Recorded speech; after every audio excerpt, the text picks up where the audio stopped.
on. Nope, just a legitimate... Legitimate throat clearing? Yeah. Why does my head look so much... Oh, okay. Yeah, it's because I was because you're like closer. this. It's because I was leaning. Why does my head look so My big? head looks huge. There we go. And like baby head. But your head looks normal. There. Your bangs look so good right now. Thank you. Thank you. How much volume you have. There's a lot of ratting going on in this hair today. Yeah? Yep, just in the front. The back is like mushed. Smushed. You can't see that. Nope, because it's no. in the bandana. Yep, but now there's a lot. Lots of hairspray Looks going on. great. Thank you. Thank you. Large and in charge. I like this haircut. It's a good one. It's one of my favorites. I got a compliment at preschool the other day. Wait until we can color it and not burn Question number 1. burn the crap out of your scalp. To be addressed later. Pregnancy hormones. Yeah, bitch. Along with everything else. Oh my. That's why I didn't Let's talk about skin rashes. Let's talk about heavy pigmentation. It's almost over. I'm almost done. Kira's pregnant, everyone. Just. I know. I never talk about it. Yep, Kira's knocked up. She's weeks away. Weeks. Yep. 4 weeks and like 5 days. Yep, and then she's going on maternity leave. I'm gone. So this is our last video until fall. I mean, right? No, I'll be back. Summer until late summer. Yeah, late summer. Late summer. Midsummer. July is midsummer. July's midsummer. Right? Yeah. I think of like June, July, August. Yeah, but you know, Summer. she'll be really busy when she gets back. So maybe July, late July. Aaron Lopez is also very busy. We'll get to that question. That's question number 5. Welcome to Backroom Basics. My name is Aaron Lopez. This is Kira Frost, and today we are answering your questions that you are asking for a friend. That's why it's okay to ask these questions. Asking for a friend. You're asking for a friend. Yeah. Hypothetical only. Right. You know, I mean, what if you're feeling brave and, you know, you want to try something. Every day. Yes. So. So, Brave. Erin did her research. It's like a book report. I'm really impressed. I wanted to make sure that at least these answers are accurate. That way you can tell your friends it's at least some semi piece of the truth. We're not just blowing smoke. Right. Over here. That's right. Rings of smoke. It's only half smoke. It's only half smoke.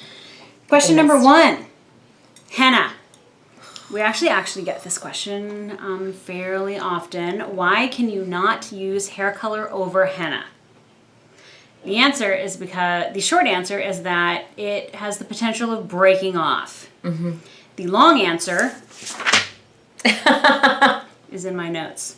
PowerPoint presentation. PowerPoint presentation against our back room wall here. Okay. The main culprit is something called metallic salts, and those are most often found in henna and can be found in hair color as well. Although we may not know it because it is not required that all ingredients be listed on your box of hair color. So I can look at our box of hair color and read every single ingredient, and some sort of salt additive may not be on it. So, Scary. Risk versus reward. So here's what can happen if we put hair color over your henna.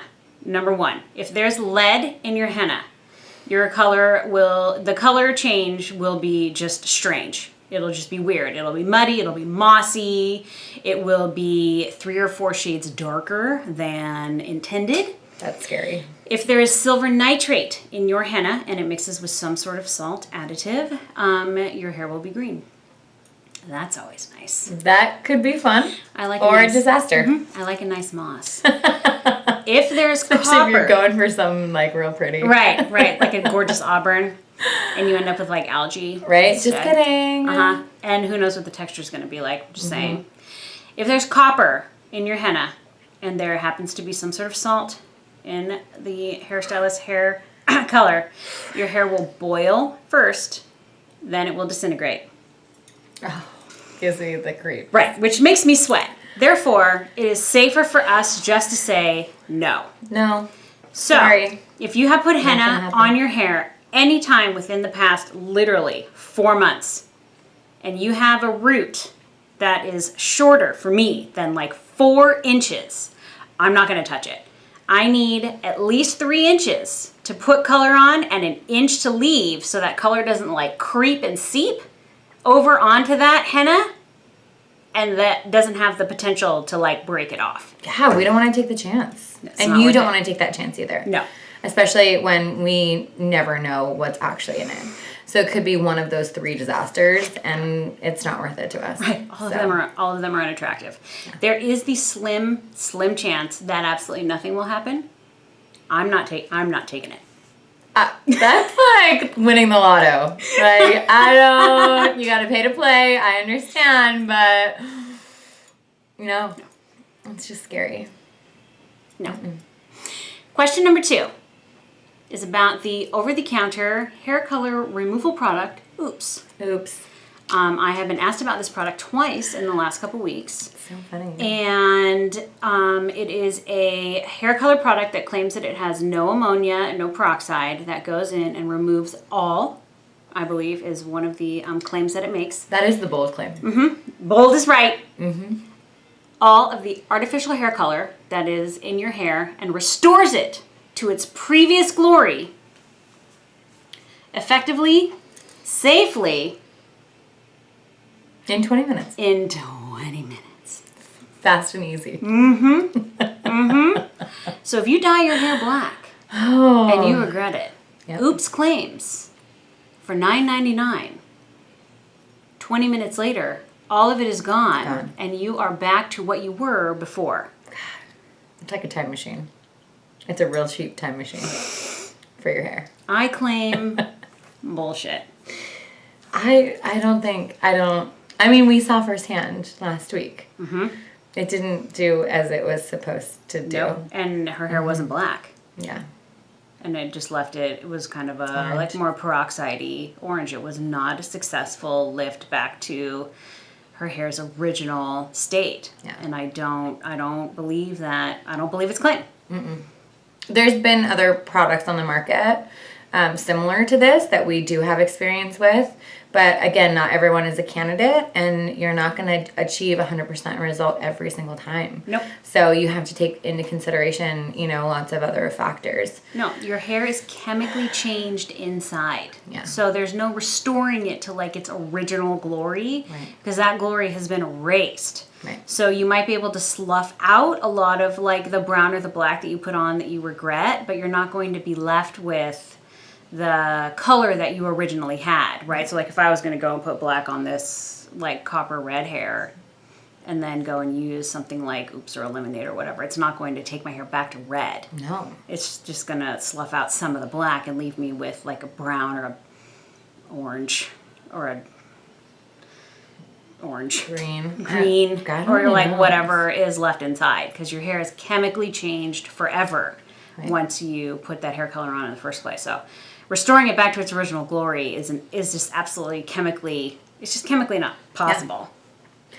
Let's talk about not making that mistake before you have to correct it. Testify. So let's nip that. That before you get to that point. No hasty hair decisions in the Walgreens aisle, ladies. It's true. And gentlemen. Mm-hmm. Don't do it. Mm-hmm. Mm-hmm. Think it through. Yeah. Think it through. Truth. Question number 3. How terrible is the multi-level marketing product Monat? I don't have any experience with Monat. Mm-hmm. I haven't had a client ask me about it, so I personally cannot say. However, I did some research on a very interesting website called ireadthelabelsforyou.com. It says it all right there in the title. Right. ireadlabelsforyou.com. This woman does all the research for you. I love this lady. Yeah, she's amazing. I got more out of this one website than I got on the other 4 Monat websites that I went on. She said that the one bottle of shampoo, their restorative cleansing shampoo, had more ingredients listed on it than any other shampoo she had ever read the label on. So she feels like their claim of it being not only restorative but natural was not quite true. So what I'm going to take from that is, if it works for your hair, great. If you want to join something like a multi-level marketing, go for it. Okay. We have clients that do it, and they have found it to be very successful for them. Yeah. If it works for your hair, great. If it doesn't, it's not for you. Right. We all have our favorite product. Mm-hmm. Maybe Monad is, maybe it's not. It's probably not, however, the natural miracle that it claims that it is. Not with all those ingredients. No, like you scroll and the ingredients still go on, and they're not like avocado seed, unicorn glitter, and coconut. It's like, it's the 17-letter ingredients that you can't pronounce. Yeah, that you can't pronounce, you don't know what it is, and when you try to look it up on the internet, you end up spelling it wrong so many times, you're like, it's artificial. Right. Definitely artificial. Yeah, so natural, not so much. Number 4. Will a perm give me the beachy wave, low maintenance, more volume look that I crave? No, and still no. Sorry. God. I have done perms in the last few years, and every single one of them has regretted it. Young, old, it does not matter. Low expectations, high expectations, loose, body wave, spiral, however you want to address it. It's not easy, and it's drying, and you still have to work at it, Style and it, put product in it, yep, and do everything else and you it normally feels have frizzy. to do. Yes. Frizzier than your regular straight hair. Yep. You cannot perm a beachy wave in because the wide, glorious, relaxed curl cannot be permed in, quote unquote, because it doesn't stay. That's a failed perm. It'll be straight once the rods come out. You cannot chemically change the bonds inside the hair to stay in that pattern. They're not close enough together, which is why your hairstylist will tell you that they need to perm it tighter, and then it will, quote unquote, relax into that pattern later, which is not true because it doesn't. Your hair will stay in that tighter pattern, and then it will grow out, and then you have flat root, Yep. and then some wave, and then you hate that too. Yep. It sucks. Don't do it. I will always try to talk people out of it. Yep. Because it is a chemical service, so I don't care how many Instagram photos you see, how many filtered, edited, and styled Instagram photos you see. Yep. It's never going to turn out that way in reality. It's true. If you don't have the patience to blow dry and apply product in real life with your normal God-given hair, you're not going to do it with perm hair. Yep. So, that's my verdict. Don't do it. Nope. And finally, this is the one that we actually get asked most often. Kira, why is your hair so pedestrian right now? Erin's too busy to get me in. That's my answer. I don't think there's anything wrong with this Brown hair? faded brown hair. Kira, why is your hair brown right now? Oh, my hair is brown for 2 reasons. One is I'm pregnant, and no, I'm not that hippie mom that does not believe in dyeing your hair. Yeah, that's not it. That's not She'll it. totally Guess bleach, what? and I did eat last lunch time. meat and sushi. I'm not a good pregnant person. I'm not. It's because the hormones and my scalp do not react well, and it's very, very painful for me. Oh, we bleached her last time she was pregnant, and there was scabbing involved. It was awful. And there was blood. Yeah, that's really bad. And I was like, we're not doing this if you have another child. I'm a sensitive baby anyways, and I'm Baby just scalp. extra sensitive when I'm pregnant. So skin, scalp, feelings, it's all sensitive right now. And so I'm just waiting for this little bundle of joy to pop out so I can go back to normal fun hair. Yep. So until then. And Erin is very busy. So our schedules don't collide, and so I forewent my hair color appointment for this amazing haircut. She said, I'm desperate. I don't even care if it's colored, but I need this cut off right now. Definitely. And I'm hungry. And I'm hungry all the time. So we're going to cut it off, and then we're going to eat lunch. And That's I said, exactly what I said. I'm in. I'm in. It's a true story. I'm in. And it's okay. So she can handle deposit color. Yeah. So we'll do that before she goes out, so that maybe some panels. I mean, if it's off the scalp. if it's off the scalp. But If that's you're why feeling brave. that's why she's a bit pedestrian at the moment. Circumstance. It's only temporary. Don't worry, guys. I'll be back to having fun hair next time. And with this amazing haircut, she cut all my color off. So there it went. Circumstance. It's okay. But yes, don't panic. I'm not like hippie granola mom, not dyeing my hair. That's just Erin was very kind and considerate and didn't want to hurt me. Yeah. So no, I appreciate no it. scabbing this time. Yep. All right, this is Backroom Basics signing off for this one's maternity leave. Aww. And we will see you in late summer. Yep. Thanks for watching this scintillating installment.